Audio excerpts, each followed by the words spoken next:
오늘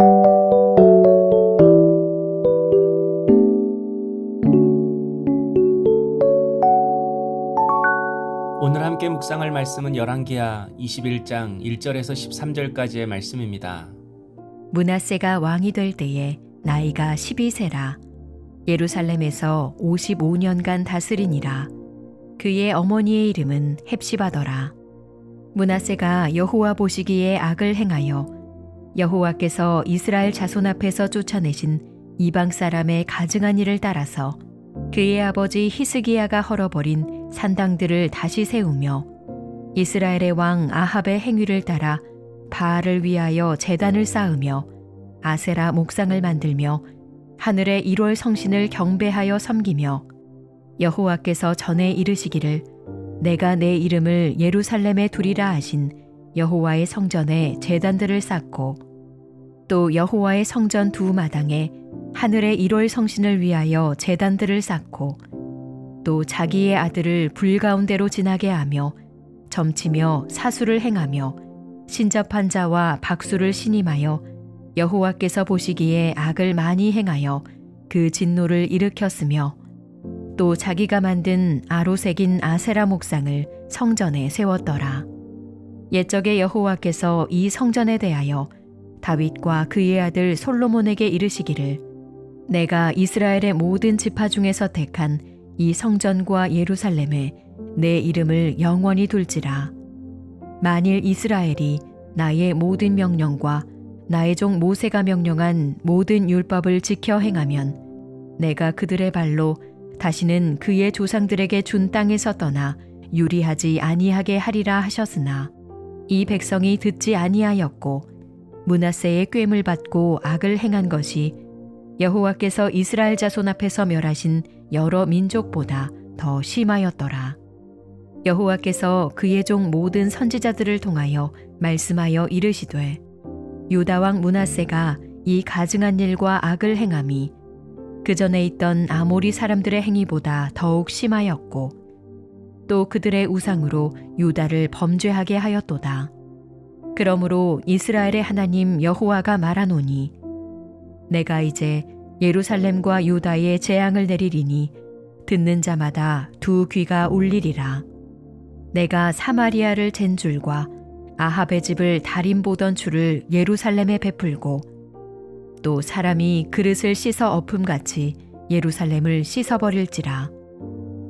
히스기야 왕은 남유다 왕 중에도 하나님을 더 의지하였고 그러한 왕이 없다고 할 정도로 하나님께 좋은 평가를 받은 선한 왕이었습니다. 그러나 누구나 다 연약함은 있었습니다. 히스기야의 말년은 그의 시작처럼 그리 좋지 못하였습니다. 처음처럼 하나님을 의지하기보다는 자신이 가지고 있는 보물과 무기들을 의지했습니다. 무엇이 좋은 신앙인가요? 바로 처음과 끝이 좋은 신앙, 다시 말해서 한결같은 신앙이 좋습니다. 나이가 들어도 항상 어린아이처럼 하나님의 은혜를 구하기 위해 겸손히 주님을 의지하는 것이죠. 그런 모습을 통해 참된 신앙이 무엇인지를 다른 사람들에게 보여줄 수 있는 것입니다. 그런데 히스기야는 그러지 못했습니다. 더더욱 자신의 아들에게는 그러지 못했습니다. 히스기야가 죽고 그의 아들 므낫세가 왕위에 올랐습니다. 성경은 그의 나이 12세에 왕이 되었다고 합니다. 굉장히 어린 나이죠. 그가 어린 나이일 때부터 우상을 섬기지는 않았겠지만 어느 순간 그는 하나님에 대하여 적대감을 가진 사람처럼 우상을 섬기고 자신의 뜻대로 나라를 다스리려고 했습니다. 2절에 이방 사람의 가증한 일을 따라서 3절에도 바알을 위하여 제단을 쌓으며 아세라 목상을 만들며 하늘의 1월 성신을 경배하여 섬기며 라고 말씀합니다. 참 이상합니다. 히스기야 왕은 선한 왕입니다. 1절에 보면 그의 어머니의 이름은 헵시바였다고 합니다. 헵시바의 뜻이 나의 기쁨이 그 여인에게 있다라는 뜻입니다. 부모 모두가 이처럼 신실한 신앙인이었습니다. 그럼에도 그의 아들 므낫세는 남유다 왕 중에 가장 악한 왕이 되었습니다. 9절에 므낫세의 꾀물 받고 악을 행한 것이 여호와께서 이스라엘 자손 앞에서 멸하신 여러 민족보다 더하더라 라고 말씀합니다. 므낫세가 이렇게 악한 왕이 된 이유가 무엇일까요? 바로 그것은 신앙의 전수가 중요하다는 것을 우리에게 알려줍니다. 부모의 신앙이 자녀의 신앙으로 흘러갈 수 있도록 신앙의 전수를 잘 시키는 것이죠. 그 신앙의 전수는 하나님을 향한 한결같은 부모의 신실한 마음이 중요합니다. 그러면 비록 자녀들이 하나님을 떠난다 할지라도 반드시 기억하고 돌아오게 되어 있습니다. 특별히 므낫세의 정책을 보면 그가 무엇을 우선시하는 것을 볼 수 있습니다. 므낫세는 산당을 다시 세웠습니다. 먼 거리에 있는 성전에 가서 제사 드리기가 불편하니까 중간중간에 임시 예배 초소를 만든 겁니다. 한마디로 백성의 신앙의 편의를 위해서 만든 것이 산당입니다. 그런데 이것을 백성들이 좋아했습니다. 그래서 백성들의 인기와 지지를 위해서 남유다 왕들이 이렇게 산당을 포기하지 못하는 겁니다. 이처럼 므낫세도 하나님의 지지, 하나님의 은혜보다 백성들의 지지가 더 중요하다고 생각했습니다. 그러나 성도 여러분, 정말 중요한 것은 하나님이 함께 하시는 것입니다. 그리고 하나님의 법과 식으로 나라를 다스리는 것입니다. 이것이 결국 백성들을 위한 것이고 므낫세 자신을 위한 것입니다. 적용 질문입니다. 처음 주님을 영접했을 때의 신앙과 지금 여러분의 신앙이 한결 같으십니까?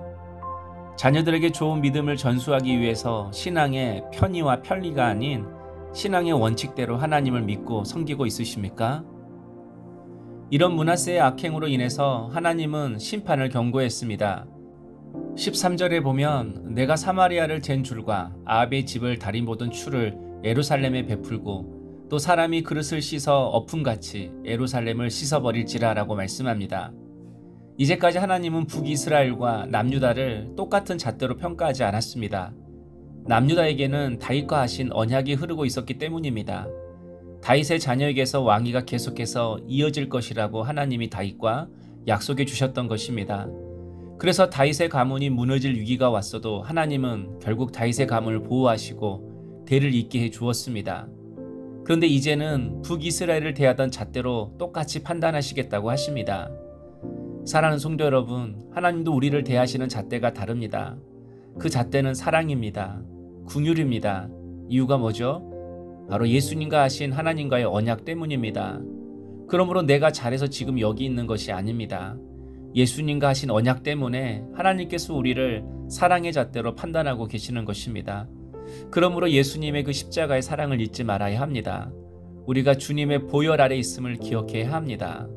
오늘 또 주님의 보혈을 의지하며 하나님의 은혜의 보좌 앞에 담대히 나가십시다. 하나님께서 우리를 사랑과 긍휼의 잣대로 판단하고 계심을 기억하며 주님의 은혜로 우리의 삶의 산당과 우상을 제거하고 한결같은 마음으로 하나님을 사랑하고 하나님께 충성하는 우리 물den동산교회 모든 성도님이 될 수 있기를 주님의 이름으로 축복합니다. 적용 질문입니다. 나의 열심이나 노력이 아니라 주님의 사랑에 떠밀려 이 자리에 온 것이 인정되십니까? 기도하겠습니다. 주님, 하나님을 향한 변치 않는 사랑으로 한결같이 주님을 따르는 믿음의 부모가 되게 하시고 좋은 신앙을 자녀에게 물려줄 수 있는 복된 부모가 되게 하옵소서. 오늘도 사랑의 잣대로 나를 평가하시는 그 하나님의 은혜를 기억하며 다시 믿음의 자리로, 은혜의 자리로 돌아오게 하옵소서. 예수님의 이름으로 기도하옵나이다. 아멘.